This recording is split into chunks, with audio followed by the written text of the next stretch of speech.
Bonjour, aujourd'hui je me présente Simon, je suis l'avatar de votre enseignant et nous allons voir aujourd'hui différents trucs, mais je vous en dis pas plus, je vous laisse à ma collègue. Bonjour, moi je suis Brigitte. Aujourd'hui, menu du jour, les mécanismes de défense ou les résistances, leur utilité et les reconnaître et bien sûr les contrer. Les mécanismes de défense sont avant tout des moyens que l'aidé peut prendre pour éviter de ressentir ou d'exprimer ses sentiments, ses souvenirs ou les idées qui le menacent. Souvent, ils peuvent être inconscients, mais ces mécanismes vont aider l'aidé à se prémunir ou garder une sorte d'équilibre afin de ne pas perdre pied dans sa situation problématique. Si je comprends bien, Simon, l'aidé se sert de ces mécanismes, souvent inconsciemment, comme pour se protéger et se donner une impression d'équilibre. C'est donc à l'éducateur de l'aider à se recentrer et de proposer d'autres moyens pour aller vers une résolution de problème. Oui, l'éducateur devra donc, comme première tâche, être capable de reconnaître ces mécanismes de défense, ou on peut aussi les appeler résistances, car ils vont empêcher l'aidé d'arriver à une résolution de sa problématique satisfaisante. Donc, notre première tâche sera de les reconnaître, et la deuxième qu'on verra plus loin sera de les contrer. Oh, Simon, si je comprends, il y en a quand même plusieurs, mais pour le bénéfice de nos auditeurs aujourd'hui, pour les aider à mieux comprendre, on va en cibler quelques-uns.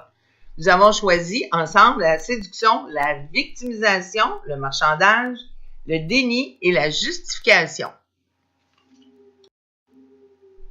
Quand tu parles de séduction comme mécanisme de défense, tu parles-tu de la première fois que toi et moi on s'est rencontrés puis on se séduit comme un garçon ou une fille, ou j'ai de la misère à comprendre le principe de séduction comme résistance?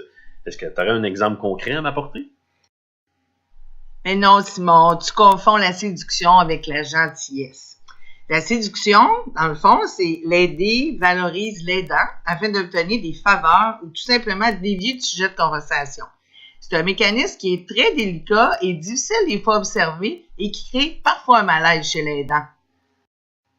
Pour mieux vous aider, nous avons préparé une bande dessinée qui reflète bien une situation où la séduction est représentée comme mécanisme de défense. Et non pas comme un signe de gentillesse entre Brigitte et moi. Bon. Alors, on va finir par se comprendre, Brigitte. Maintenant, c'est clair.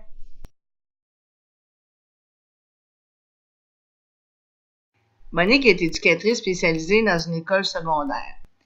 Elle convoque Roger, père de 2 adolescentes qui fréquentent cette même école et qui ont des problématiques récurrentes depuis quelques mois. Elle veut rencontrer Roger pour favoriser l'implication parentale et pour mieux comprendre les enjeux de ce dossier complexe.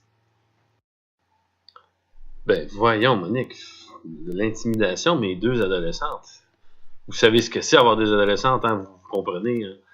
Ah, c'est sûr, vous êtes tellement jeune, ce serait peut-être surprenant que vous ayez des adolescentes, mais vous avez sûrement d'autres problèmes à régler que ces petits problèmes d'adolescentes-là que vous comprenez très bien déjà, n'est-ce pas? D'abord, M. Roger, je vous remercie beaucoup de vous être déplacé parce que, vous savez, pour une grande école comme ici, avec des valeurs, comme dans votre famille, j'imagine, l'intimidation, c'est un sujet qu'on prend très au sérieux, donc je trouvais ça important qu'on prenne le temps d'en discuter ensemble.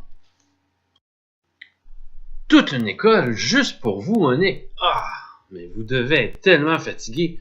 Écoutez, on va faire une entente ensemble. Oui, je me suis déplacé, ça m'a fait plaisir, mais regardez, je vais retourner à la maison, là, puis je vais régler le problème. Vous êtes beaucoup trop surchargé, madame. Je vais m'en occuper de l'intimidation avec mes filles. Inquiétez-vous pas, ils le feront plus. Prenez la situation réglée. Oui, M. Roger, je comprends bien là, que vous aimez beaucoup vos filles, que vous voulez les protéger, puis que pour vous, c'est peut-être pas si important, mais on n'aura pas le choix, M. Roger, de trouver une solution ensemble parce qu'ici, on parle d'une loi et du code de vie de l'école. Donc, il faut vraiment cibler des objectifs ensemble et les travailler en équipe avec vos filles. Vous avez pu observer que la séduction se décline de plusieurs manières. M. Roger a utilisé la familiarité et utilisé les compliments. Par contre, on peut voir que l'éducatrice est centrée sur son objectif, ce qui lui permet d'éviter le piège de la séduction et d'aller au bout de son intervention. C'est un très bon résumé, Brigitte. Mais quoi de mieux que pour comprendre la séduction que de la faire soi-même? Donc, nous inviterons nos auditeurs à eux-mêmes séduire l'un de leurs partenaires et le partenaire devra contrer cette séduction dans une mise en situation d'intervention, bien évidemment. Donc, tout le monde, à vos talents d'acteur!